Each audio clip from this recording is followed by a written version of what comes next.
Sa sinasabi nga ni Direk Roman na yung iba parang ginagawang rehearsal o ginagawang yung paggawa ng BMX movie. Kasi ng mga quality or pag-usayan nila parang gano'n. Ano opinion mo dyan? Sa akin, dapat naman talaga nabigyan ka ng chance, galingan mo para magtuloy-tuloy ka na yun para sa mga bagong director. Yun, para yung trabaho mo tuloy-tuloy. Tsaka para yung quality rin ng BMX hindi bumaba. Yun yung Pero ano rin naman po talaga sa artista tsaka sa director na training ground po talaga rin naman yung Viva Max. Ang dami na rin nagkakapangalan ngayon, nakakatawid ko lang na Angeli, si Asi, nakapag-serye, sila Rob, sila, ang dami-dami na rin, no. Kaya tingin ko, hindi naman training siya sa mga artista, pero sa director, tingin ko that wag nang gawing training kasi nandiyan na yan eh.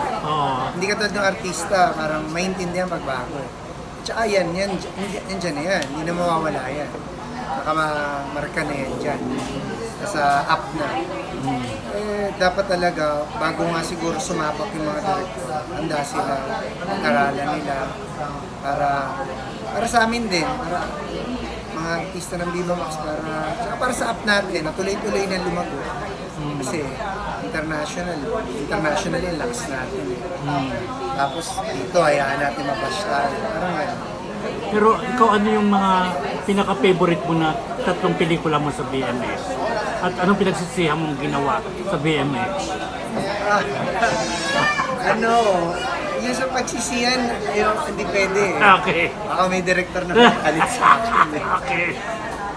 Halos lahat naman po nakatulong siya sa akin. So far, swerte po ako sa mga projects na nabigay ng Viva sa akin. Iba-ibang genre, lahat nakatulong sa growth ko bilang artista.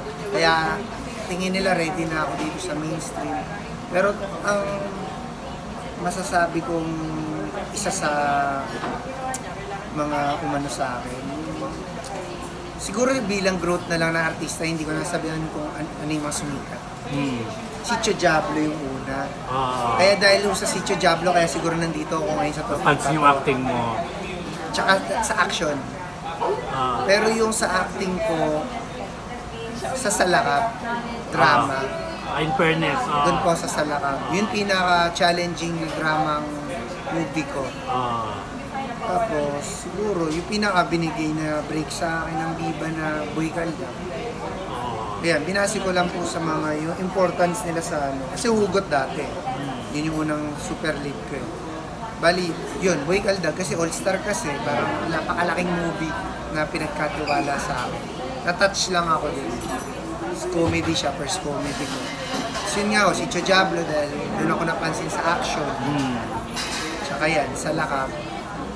May kataon, puro tatlo, Direk Roman lahat. Kay Direk Roman lahat yun? Nagkataon. In fairness kay Direk Roman. Pero yun talaga eh, yun yung mga umukit sa ko eh. Bilang kaya nandito na ako ngayon eh. Sitio Diablo, dahil sa action, sa Lakap dahil sa drama, hard drama, heavy drama. Tapos, Boy Kalda, paghahanda sa mainstream. Okay. Tapos, reaction mo na, napapanood ka na ngayon ng mga bata dahil sa Totoy Bato. Ayun, sobrang saya. Saka, alam mo yung dati, makikita ka, mamungkang ka, idol na nakangiti. Siyempre, idol ka dahil napapanood ka nila sa sexy Pero ngayon, wala pa naman nakakakilala dahil hindi pa naman babad yung Totoy Bato eh. Dahil sa Totoy.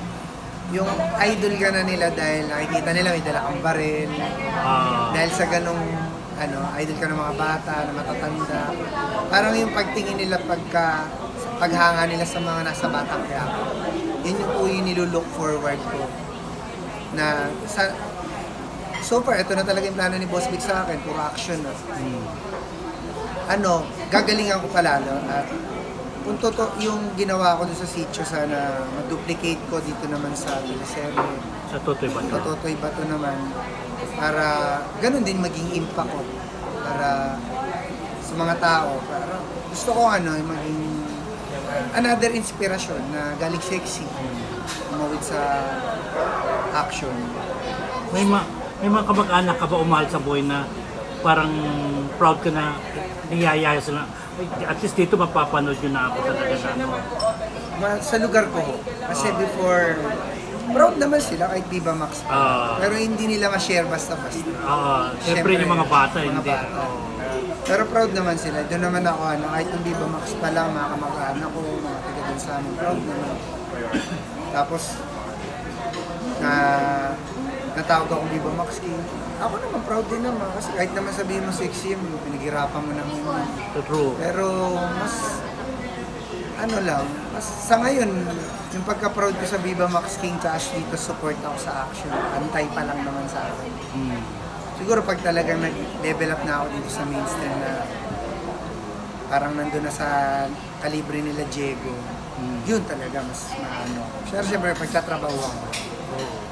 Sinasabi nila na ikaw daw yung parang sumunod sa yapak ni Allen Dizon sa mga nag-aalaga ni Tito Jojo. Na from sexy naging mainstream, parang gano'n. Hindi ko pa po masasabi sa ngayon kasi wala pa naman akong award din. Pero sana, dun sa kasi hindi siya, more na si Allen more on drama Pero sana pangarap ko din mag-award, para gagalingan ko pa yung sana mabigyan ako ng mga magagandang movie na, kasi ang award more on sa movie doon. Hindi, meron din sa TV, pero more sa movie. Ayun, sana mabigyan ako ng parang na pwede ma-nominate.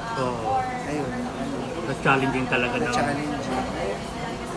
Ayun, matutulungan nyo dyan ako, Tito Roldan. Anyayahin mo na sila sa Ayun, manood po kayo ng Totoy Bato, Monday to Friday, every 7 p.m. 7:15 p.m. bago magbatang kaya. sa TV5. TV5. Okay.